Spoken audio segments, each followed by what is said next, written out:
కాకినాడ జిల్లా పిఠాపురం నియోజకవర్గంలో పవన్ కళ్యాణ్ నేతృత్వంలో అధికారులు ప్రజల సమస్యలు పరిష్కరించడంలో విఫలమవుతున్నారనే విమర్శలు వెల్లువెత్తుతున్నాయి. కేవలం కలెక్టర్ నుండి కింది స్థాయి వరకు అధికారులు పవన్ చెప్పం తప్ప ప్రజల సమస్యలు పట్టించుకోవడం లేదని స్థానికులు ఆవేదన వ్యక్తం చేస్తున్నారు.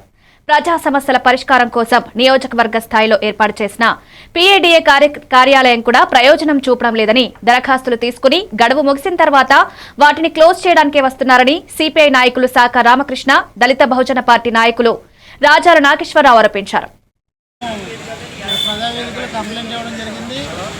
తొందరగా పూర్తి చేస్తే వచ్చిన కన్జ్యూమర్లకు ఇబ్బంది లేకుండా ఉంటుందని చెప్పేసి మళ్ళీ కంప్లైంట్ చేసాము. ఈ ప్రజా సమస్యని పరిష్కరించకుండా ఇలాగ నానుతున్నారు తప్ప ఈ పై అధికారులు కానీ ఎవరు కూడా పట్టించుకోవట్లేదు. ఏదో కంప్లైంట్ తీసుకుంటున్నాం, కంప్లైంట్ అడుగుతున్నాం, పెట్టించుకుంటున్నాం, ఏదో కంప్లైంట్ ఇన్ఫార్మ్ చేస్తున్నాం అన్నట్టుగా వస్తుంది తప్ప గత 3 వారాలుగా ఈ కంప్లైంట్ అలాగే ఉంది.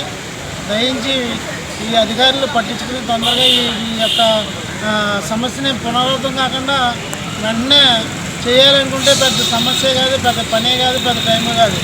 ఇది 1 రోజు 2 రోజులు 1 వీక్ బిలో కంప్లీట్ చేసే పనిది. బాత్రూమ్లు కట్టడం, టాయిలెట్లు అరేంజ్ చేయడం అనేది 1 వీక్ ఎక్కువ మున్సిపల్ ఆఫీస్లో. తర్వాత వాటర్ పెడతాం అనేది పెద్ద పని కాదు. 4 డ్రమ్ములు పెట్టి అక్కడ గోడ మీద పెట్టి సరిపోతాయి. అదేవిధంగా చైర్స్ కానీ బల్లలు కానీ అక్కడ ఎక్కితే వెరీ హ్యాపీ, పెద్ద పని కాదు. మున్సిపాలిటీలో మున్సిపల్ అధికారులు చేసే పనిది.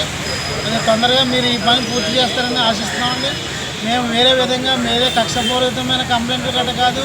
వచ్చిన కన్జ్యూమర్కి ఏమైనా ఇబ్బంది అయితే మీరే ఇబ్బంది పడాలా ఫ్యూచర్లో అని చెప్పేసి మేము గత 3 వారాలుగా మేము దళిత బహుజన పార్టీగా డిమాండ్ చేస్తున్నాం, రిక్వెస్ట్ కూడా చేస్తున్నామండి. ఈరోజు